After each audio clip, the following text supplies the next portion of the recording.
ॐ अज्ञानतिमिरान्धस्य ज्ञानाञ्जनाशलाकया चक्षुरुन्मिलितं येन तस्मै श्रीगुरुवे नमः। श्रीचैतन्यमनोभीष्टं स्थापितं येन भूतले स्वयं रूपः कलामयं ददाति स्वयं पदान्तिकं।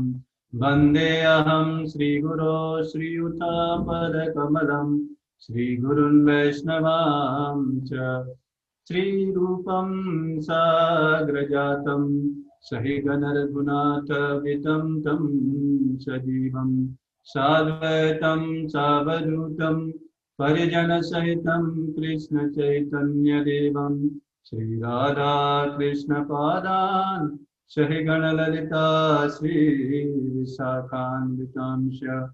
हे कृष्ण करुणा सिंधु दीनबंधु जगतपते गोपीश गोपिका कांत राधा कांत नमोस्तुते।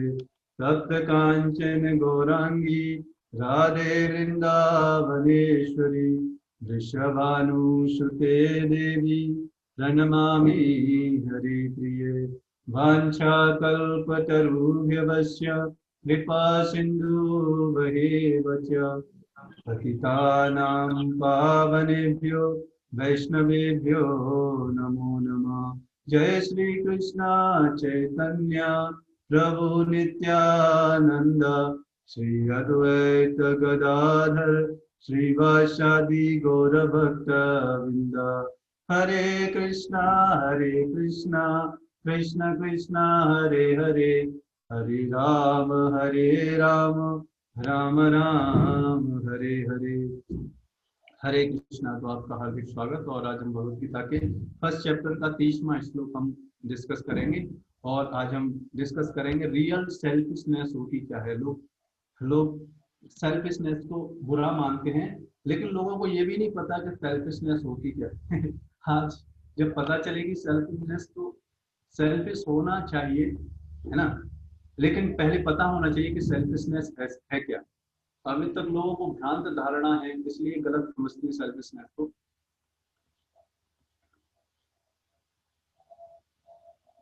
तो भगवद गीता का ये श्लोक हम पढ़ते हैं। न च शक्नोम्यवस्थातुं भ्रमतीव च मे मनः निमित्तानि च पश्यामि विपरीतानि केशवः। और अर्जुन क्या बोल रहे हैं, मैं यहाँ अब और अधिक खड़ा रहने में असमर्थ हूँ। मैं अपने को भूल रहा हूँ और मेरा सिर चकरा रहा है। हे कृष्ण, मुझे तो केवल अमंगल के कारण दिख रहे हैं। तो ये अर्जुन अपनी स्थिति बता रहे हैं भगवान कृष्ण को। तो परपट में प्रभुपाद लिखते हैं, अपने अधैर्य के कारण अर्जुन युद्ध भूमि में खड़ा रहने में असमर्थ था। मतलब अगर व्यक्ति के अंदर पेशेंस नहीं है, धैर्य नहीं है, तो सक्सेसफुल बनना, व्यक्ति का जीवन में सफलता हासिल करना बड़ा मुश्किल है उसके लिए। क्यों? क्योंकि थोड़ा बहुत तो धैर्य रखना ही पड़ेगा, जब तक जो टाइम लिमिट है कि नहीं, उतना उस प्रोसेस तक का तो वेट करना पड़ेगा, है नहीं। जैसे मान लो कोई डिग्री है 3 साल का, तो वो डिग्री यूनिवर्सिटी 3 साल में देती है, तो वो व्यक्ति चाहे कि वो उसे एक ही महीने में मिल जाए, तो वो वाली यूनिवर्सिटी तो नहीं दे सकती उसको। हाँ, वो पढ़ाई अपने हिसाब से कर सकता है, लेकिन वो यूनिवर्सिटी अपना प्रोग्राम चेंज नहीं करेगी उसके साथ, है ना। तो एटलीस्ट उसे 3 साल पढ़ाई करके वेट करना पड़ेगा वो डिग्री हासिल करना। उसी तरीके से यहाँ पर अर्जुन क्या है, अधैर्य, युद्ध भूमि में अधैर्य, मतलब धैर्य नहीं रख पा रहे, इसलिए बोल रहे हैं भगवान कृष्ण को कि मैं युद्ध नहीं करना चाहता। और अपने मन की इस दुर्बलता के कारण उसे आत्म विस्मृति हो रही है, और हृदय दौर्बल्य होने के कारण क्या है, बिविल्डरमेंट, मतलब मेमोरी लॉस्ट हो रही है। भौतिक वस्तुओं के प्रति अत्यधिक आसक्ति के कारण मनुष्य ऐसी मोहमयी स्थिति में पड़ जाता है। भयम द्वितीयाभिनिवेशतः स्यातः। ये भागवतम के 11वें स्कंद के दूसरे अध्याय के 37वें श्लोक में बताया गया है कि भय क्यों होता है, भय का कारण क्या है। हर व्यक्ति विभिन्न विभिन्न कारणों से भयभीत रहता है संसार में। तो ऐसा भय तथा मानसिक असंतुलन उन व्यक्तियों में उत्पन्न होता है जो भौतिक परिस्थितियों से ग्रस्त होते हैं, जो भौतिक प्रिंसिपल्स के आधार पर जीवन को बिताते हैं, वो जीवन में भयभीत रहते हैं हमेशा। लेकिन जो आध्यात्मिक प्रिंसिपल सिद्धांतों के आधार पर अपने जीवन को व्यतीत करते हैं, उनके लिए भय का कोई कारण ही नहीं होता। अर्जुन को युद्ध भूमि में केवल दुखदायी पराजय की प्रतीति हो रही थी, वह शत्रु पर विजय पाकर भी सुखी नहीं होगा। निमित्तानि विपरीतानि शब्द महत्वपूर्ण है। तो अर्जुन को भी यहाँ पर क्या है, भयभीत क्यों है, क्योंकि उसे अपना स्वार्थ भी नहीं पता। अगर अपना स्वार्थ पता होगा तो भयभीत होगा ही। जब मनुष्य को अपनी आशाओं में केवल निराशा दिखती है, और जब ऐसा भयभीत व्यक्ति हो जाता है, विविल्डर्ड व्यक्ति हो जाता है, तो आशाओं में भी क्या दिखती है उसे, निराशा। मतलब उसे उम्मीद नहीं रहती कि मैं ये काम कर पाऊंगा कि नहीं कर पाऊंगा। तो वह सोचता है कि मैं यहाँ क्यों हूँ। प्रत्येक प्राणी अपने में तथा अपने स्वार्थ में रुचि रखता है, और हर व्यक्ति कुछ न कुछ स्वार्थी तो होता ही है। तो किसी भी परमात्मा में रुचि नहीं होती। कृष्ण की इच्छा से अर्जुन अपने स्वार्थ के प्रति अज्ञान दिखा रहा है। मनुष्य का वास्तविक स्वार्थ तो विष्णु या कृष्ण में निहित है। तो ये है वास्तविक स्वार्थ। एक व्यक्ति का स्वार्थ क्या है, ये इस स्टेटमेंट में बताया गया है। यहीं से मैंने इस टॉपिक को लिया है। रियल सेल्फिशनेस क्या है, बद्ध जीव इसे भूल। मनुष्य का वास्तविक स्वार्थ तो विष्णु या कृष्ण में निहित है। मतलब अपने जीवन का स्वार्थ ये है कि हम अपने जीवन को भगवान की सेवा में लगाएं, ये हमारा स्वार्थ है। अब बताइए, स्वार्थी होना चाहिए कि नहीं होना चाहिए है? अब व्यक्ति क्या है, इसी को भूल जाते हैं। तो सेल्फिशनेस, तो अगर देखा जाए तो व्यक्ति इस प्रिंसिपल के आधार पर क्या है, सेल्फलेस ही है हर व्यक्ति, क्योंकि भगवान की भक्ति कोई करना ही नहीं चाह रहा, अपने स्वार्थ के बारे में सोचना ही नहीं पा रहा। भाई भगवान विष्णु या भगवान कृष्ण की भक्ति करना ये असली स्वार्थ है। अब इस स्वार्थ के लिए हमें जीवन को अपनाना चाहिए और यही लोगों को बताना चाहिए। तो अब बताइए, ये स्वार्थपन कहाँ कोई गलत बात है? नहीं, कोई गलत बात नहीं, क्योंकि लोगों को पता ही नहीं कुछ परिभाषा क्या है। तो इसलिए खूब स्वार्थी बनो, लेकिन इस सिद्धांत के आधार पर, है नहीं ये नहीं कि अपने भौतिक सिद्धांत के आधार पर सब कुछ मेरे लिए होना चाहिए।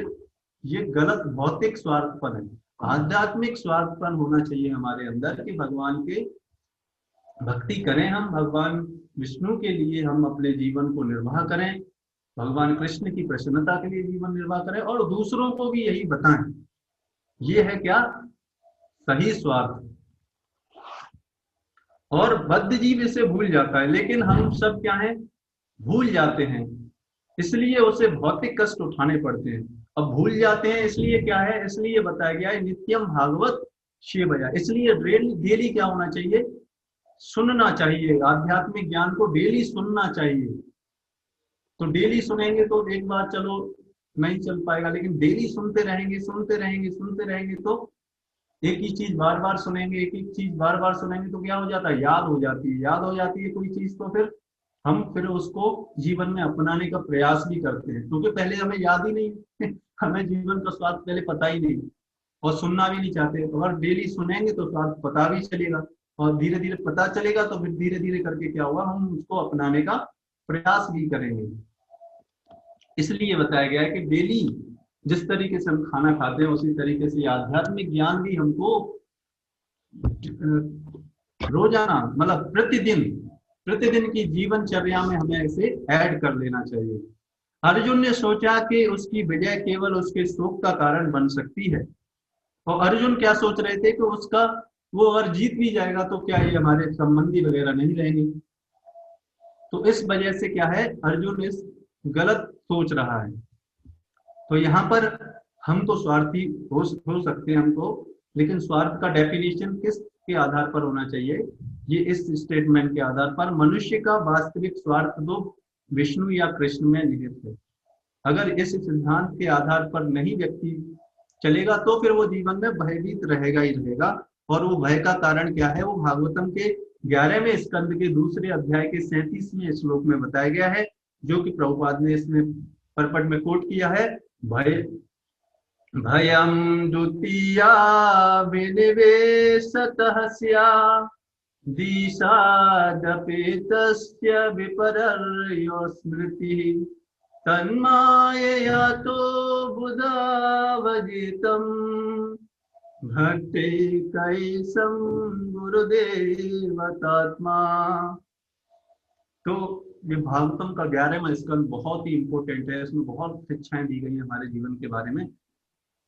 और इस श्लोक में क्या बताया जा रहा है, भय का कारण बताया जा रहा है कि जब जीव भगवान की बहिरंगा माया शक्ति में लीन होने के कारण भौतिक शरीर के रूप में गलत से अपनी पहचान करता है, मतलब अपने को इस शरीर से जब व्यक्ति आइडेंटिफाई करने लगता है, तो फिर क्या है, वो इस संसार, वो इस भौतिक सिद्धांत के आधार पर जीवन व्यतीत करता है। तब क्या होता है, भय उत्पन्न होता है, मतलब रियल आइडेंटिटी ना पता होने के कारण, अपने बारे में सही पता ना होने के कारण। इस प्रकार जीव जब भगवान से मुख मोड़ लेता है, और जब इस मिस आइडेंटिटी की वजह से, है ना, जब वो अपने को आत्मा नहीं समझता तो शरीर समझता है, तो फिर शरीर से रिलेटेड सारी चीजों से अपना संबंध बनाता है। और फिर क्या होता है, भगवान के साथ उसका जो नित्य शाश्वत संबंध है उसको भूल जाता है। तो वह भगवान के दास रूप में अपनी स्वाभाविक स्थिति को, इस श्लोक को हमने कुछ दिन पहले भी लिया था, स्थिति को भी भूल जाता है। यह मोहने वाली भयपूर्ण दशा माया द्वारा प्रभावित होती है। इसीलिए बुद्धिमान पुरुष को प्रामाणिक गुरु के निर्देशन में भगवान की अनन्य भक्ति में लगना चाहिए। इसलिए अगर कोई बुद्धिमान व्यक्ति है, बुद्धिमान व्यक्ति को क्या करना चाहिए, उसको एक प्रामाणिक गुरु के मार्गदर्शन में क्या करना चाहिए, भगवान की भक्ति करना चाहिए। ये असली स्वार्थ है जो हमने पिछले वाले सेशन में, पिछले वाले स्लाइड में देखा। और गुरु को ही अपना आराध्य देव तथा अपना प्राणधाम स्वीकार करना चाहिए। क्यों करना चाहिए, क्योंकि ऐसा करने से ही उसके हृदय में पहले गुरु के प्रति प्रेम डेवलप होगा, फिर वही प्रेम भगवान के प्रति मैनिफेस्ट होएगा। ये प्रोसेस है। क्योंकि अभी अगर कोई बोले मेरे भगवान से प्रेम, क्योंकि अभी भगवान से डीलिंग्स तो हो नहीं रही, तो भगवान से हो सकता है उसका मन बता दे कि हाँ मेरा भगवान से प्रेम स्थापित हो गया है, तो ये मन ऐसे ही बहकाता रहता है है ना।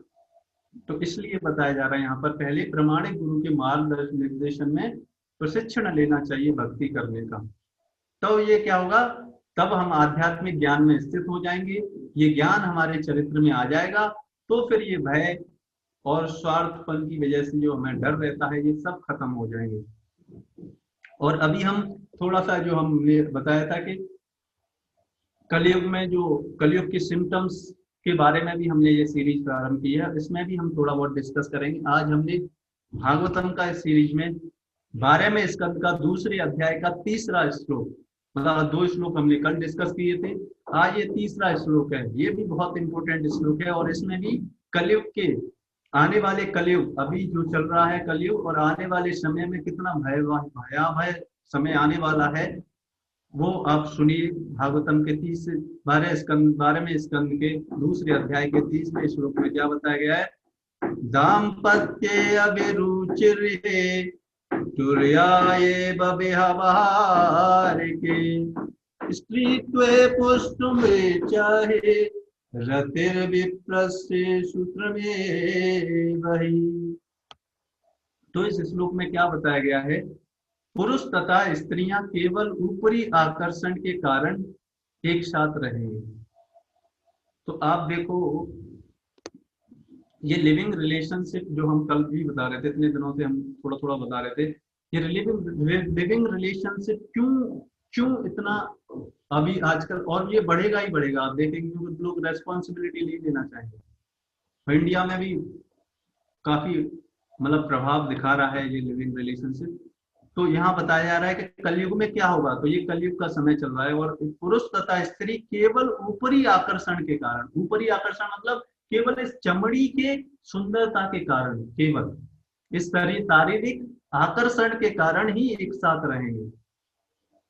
कहने का मतलब है कि अगर उनके इस संबंध में, शारीरिक आकर्षण में या फिर यौन संबंध में कोई भी कमी होगी तो उनका क्या होगा, उनका सारा, उनका आकर्षण सब खत्म हो जाएगा फिर। इसलिए आप देखो मैरिज सिस्टम क्यों क्यों फेल हो रहा है। मैरिज सिस्टम इसलिए फेल हो रहा है क्योंकि लोग सही सिद्धांतों पर आकर्षित नहीं है। लोग इस चमड़ी के आधार पर स्त्री पुरुष एक दूसरे से आकर्षित हैं बस। इसके कारण क्या है, मैरिज लाइफ में क्या होता था, रेस्पॉन्सिबिलिटी लेनी पड़ती बच्चों की, है ना। मैरिज मतलब बच्चे की परवरिश करना, उस आत्मा जो आई है आपके परिवार में उसको भगवान के भक्त बनाने में ट्रेनिंग देना, ये है परिवार का असली उद्देश्य। नहीं तो परिवार होने का कोई पर्पज ही नहीं है है नहीं। लेकिन आजकल कौन कौन पारिवारिक मामले में सब, कोई नहीं, कोई कोई परिवार कोई रेस्पॉन्सिबिलिटी लेना ही नहीं चाहता। गलती से अगर बच्चा हो गया तो फिर क्या होता है, पिताजी व्यस्त हैं अपनी नौकरी में, माताजी भी जॉब जॉब कर रही हैं बच्चा किसी को या तो कहीं हॉस्टल में डाल दिया, या फिर छोटा बच्चा है तो किसी बाहर नौकरानी के हाथों में पला बढ़ रहा है, तो क्या हुआ, अगर नौकरानी के हाथों में पड़ा, जो पालन पोषण होगा जिस बच्चे का, फिर ओल्ड एज में क्या हुआ, आपके पेरेंट्स की केयर केयर करेगा अपने पेरेंट्स को, उसे प्रेम मिला ही नहीं उस पेरेंट्स से, तो केयर क्या करेगा। इसलिए आप देखो ओल्ड एज होम्स की रेट कितनी स्पीड से बढ़ती जा रही है कि नहीं। तो गलती हम ही खुद ही कर रहे हैं, है ना। हमें अपने को प्रशिक्षण होने की जरूरत है। तो इस कारण गलत आकर्षण की वजह से क्या है, इसीलिए आप देखो इस कलयुग में ये और बढ़ेगा ही बढ़ेगा।